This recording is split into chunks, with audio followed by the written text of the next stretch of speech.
תלמידים אשר מתחילים את צעדיהם הראשונים בעולם הסינתזה חייבים להבין את הקונספט של אפנון, או באנגלית מודוליישן. למעשה, אפנונים הם אחד הבסיסים החשובים בסינתזה, ועל ידי הבנתם ניתן לעצב כמות אינסופית של סאונדים. אז מה זה בעצם אפנון? בגדול, מדובר בביצוע מניפולציות על פרמטרים שונים בסינתי באמצעות מחוללי מתח שונים. נשמע מסובך? אני מבטיח שלא. בקרוב תבינו.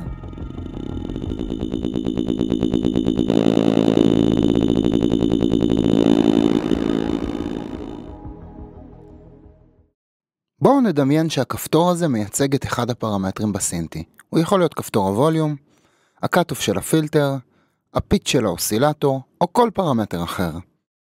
אפנונים משמעם שאנו יכולים להשפיע על הפרמטר שמייצג הכפתור הזה באופן אוטומטי, ואת זה אנחנו נבצע באמצעות המאפננים שתכף נכיר. לצורך המחשה בואו נאמר שהכפתור הזה מייצג את עוצמת המגבר של הסינתי. המגבר בסינתי נקרא VCA, Voltage Controlled Amplifier.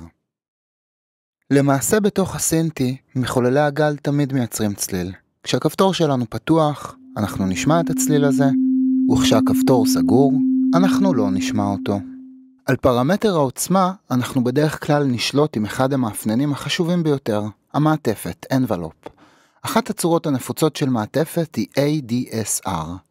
יש לה 4 פרמטרים, Attack, Decay, Sustain ו-Release. המעטפת עובדת באופן הבא. עם רגע הלחיצה על קליד כלשהו, המעטפת מתחילה לפעול. כאשר Attack מייצג את הזמן שלוקח לעוצמה להגיע מ-0 לעוצמת המקסימום, Decay מייצג את הזמן שלוקח לעוצמה לדעוך לעוצמת המשך, ה-Sustain מייצג את עוצמת המשך, ורק לאחר שחרור הקליד, ה-Release מייצג את הזמן שיקח לעוצמה לחזור ל-0. שימו לב ש-Sustain הוא הפרמטר היחידי שמייצג עוצמה ולא זמן, וכל עוד אנחנו ממשיכים ללחוץ על הקליד, העוצמה תישאר קבועה. כמובן שבאמצעות מעטפות ניתן להפנן שלל פרמטרים בסינתי. את זה אתם תוכלו לשמוע בהדגמה הבאה.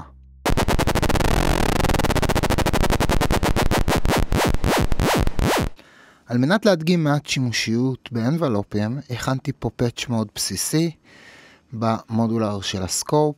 מה שיש לי פה זה אוסילטור, כרגע הוא מכוון על צורת גל סינוס. הסיגנל שלו יוצא אל פילטר לואו פאס, כרגע הפילטר פתוח עד הסוף, ומהפילטר זה יוצא אל המגבר, אל ה-VCA. יש לי פה 3 אנבלופים שכל אחד מאפנן פרמטר אחר. האמצעי מאפנן את האמפליטודה, הוא מחובר אל ה-VCA. התחתון מאפנן את הפילטר, הוא מחובר פה אל הפילטר. והעליון מחובר אל פיץ' מודיפייר, כלומר הוא מאפנן את הפיץ' של האוסילטור. אני אחבר את הכבלים על מנת שלא יציקו לנו בעין. ה-ADSR של האמפליטודה כרגע פתוח רק עם סוסטיין, כלומר כאשר אני אלחץ על קליד אנחנו נשמע סאונד, וכשאני אעזוב אנחנו לא נשמע את הסאונד. בואו נעצב את הפרמטרים בצורה אחרת, למשל מעט Attack, Decay, Sustain ו-Release. אני לוחץ על הקליד, ויש לי גם Release. בואו נעשה Release יותר ארוך.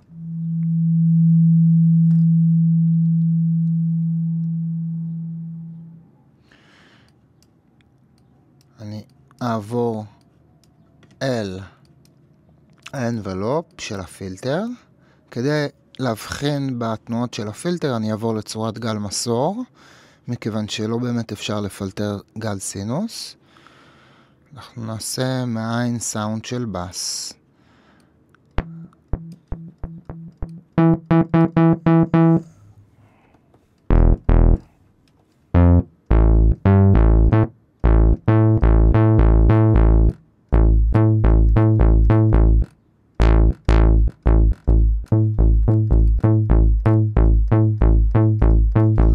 נפתח רזוננס, נפתח את הדיקיי קצת יותר, נפתח Attack, נפתח סוסטן ונפתח רליס. על מנת שנוכל להבחין ברליס של הפילטר, אני צריך לפתוח רליס גם במגבר.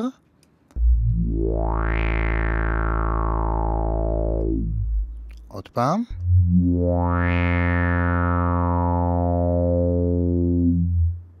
ונעבור אל האפנון של הפיץ'. נחזור לגל סינוס. נפתח את המודיפייר, רגע, איפה הוא מתחבר לפה.